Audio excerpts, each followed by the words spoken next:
Hello, my name is Maya. I'm going to read a book to you called Under the Lemon Moon. Deep in the night, Rosalinda heard noises. Whoosh, snap! What is that? She wondered. Slipping from her bed, she peeked out, past Mama's garden with its Papa's clothes scarecrow, and past the wash-line. Way back by the lemon tree, something was moving. Heart thumping, Rosalinda crept to the doorway. Blanche, her pet hen, fluttered down from the rafters. Puck, puck, puck, barked Blanche. Hush, shushed Rosalinda. The lemon-wet moon gave only a sliver of light. She waited for her eyes to grow used to the darkness. Then she saw Blanche shaking in the shadows. Rosalinda looked harder. A man with hunched shoulders was stuffing lemons into a cloth sack. Her lemons from her tree. With Blanche under her arm, Rosalinda slipped out and hid behind the scarecrow.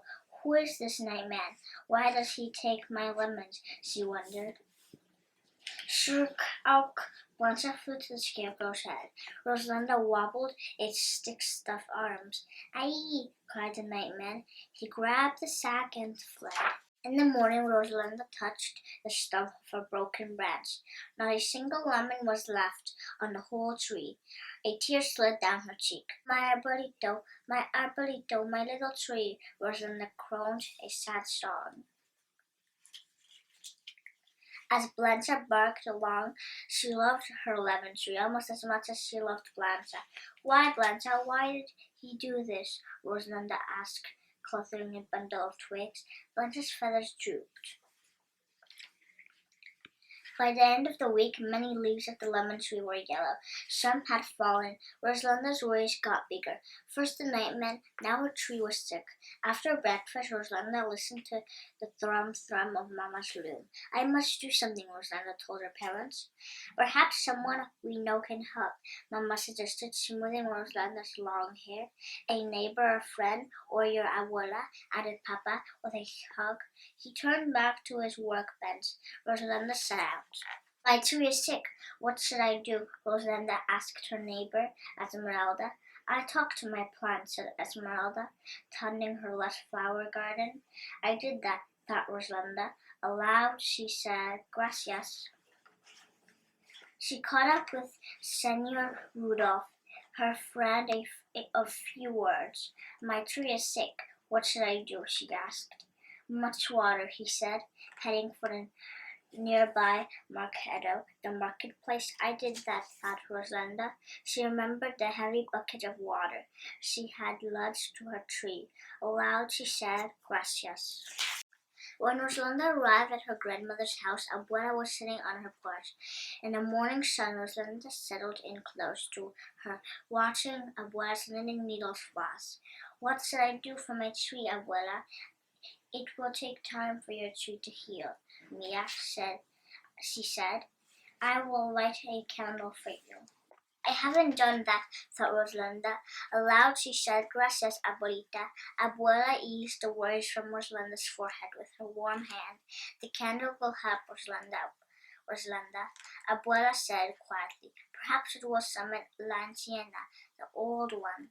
She helps things grow. Everyone had heard rumors of La Anciana, of her powers for bringing rain and making crops grow strong and tall.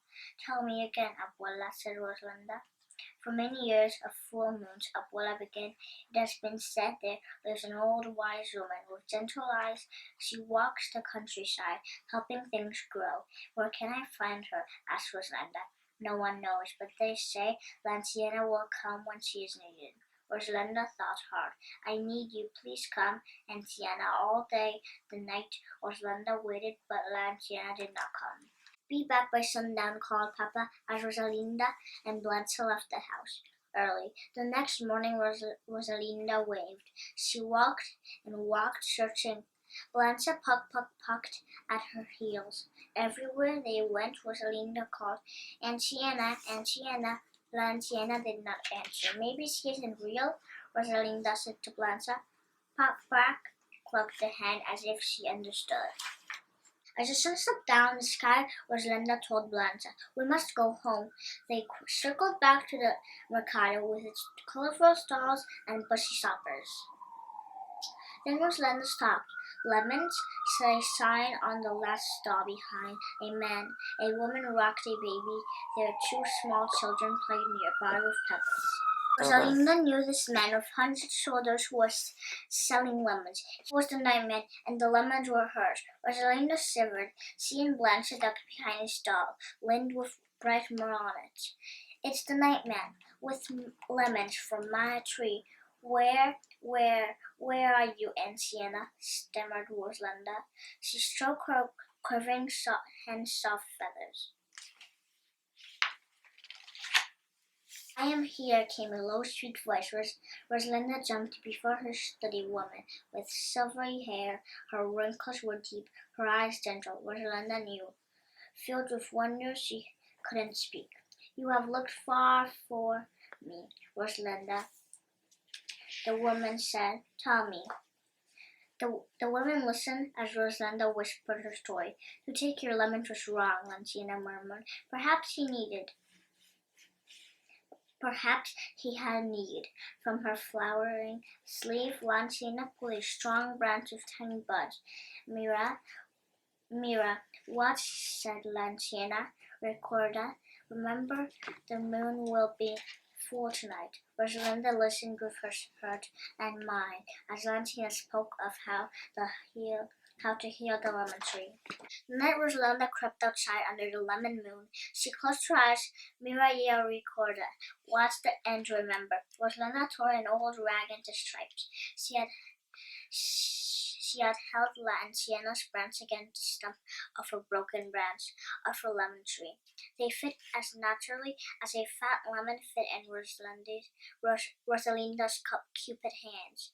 Round and round she pulled the ribbons of cloth, binding the two branches until they held as one. Moonbeams poured over the silky tree, making yellowed leaves look silver. Tired Rosalinda curled up under her tree and dozed. She woke with a start when Blanca barked. Rosalinda rubbed her eyes.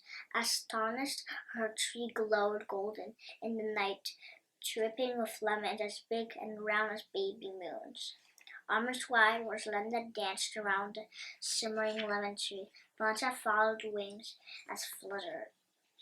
The next morning, Rosalinda told Blanca, "I know what to do." She piled fat yellow lemons into a wooden cart.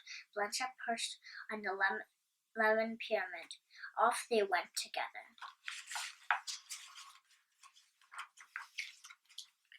Friends and neighbors greeted her on the way. One by one, Rosalinda gave away the amazing lemons. "Qua grandes, how big?" "Gracias," said Esmeralda.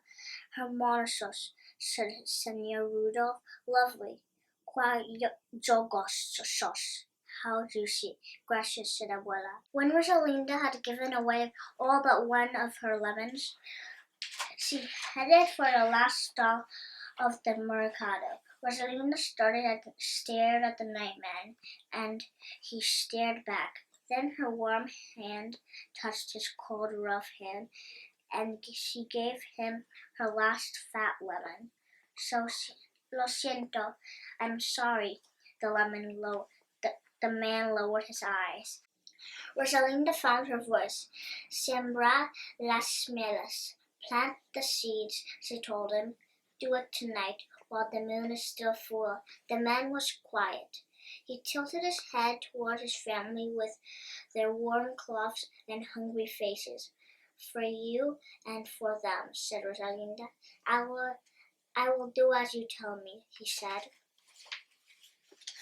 Rosalinda smiled with a puck, puck, puck. Blanca flapped into the little cart for the ride back home. She settled in content. Rosalinda felt content too, except for the one fat hen. Rosalinda's cart was empty, but her heart was as full as a lemon moon. This is the end of the story, Under the Lemon Moon. I hope you enjoyed it. Bye.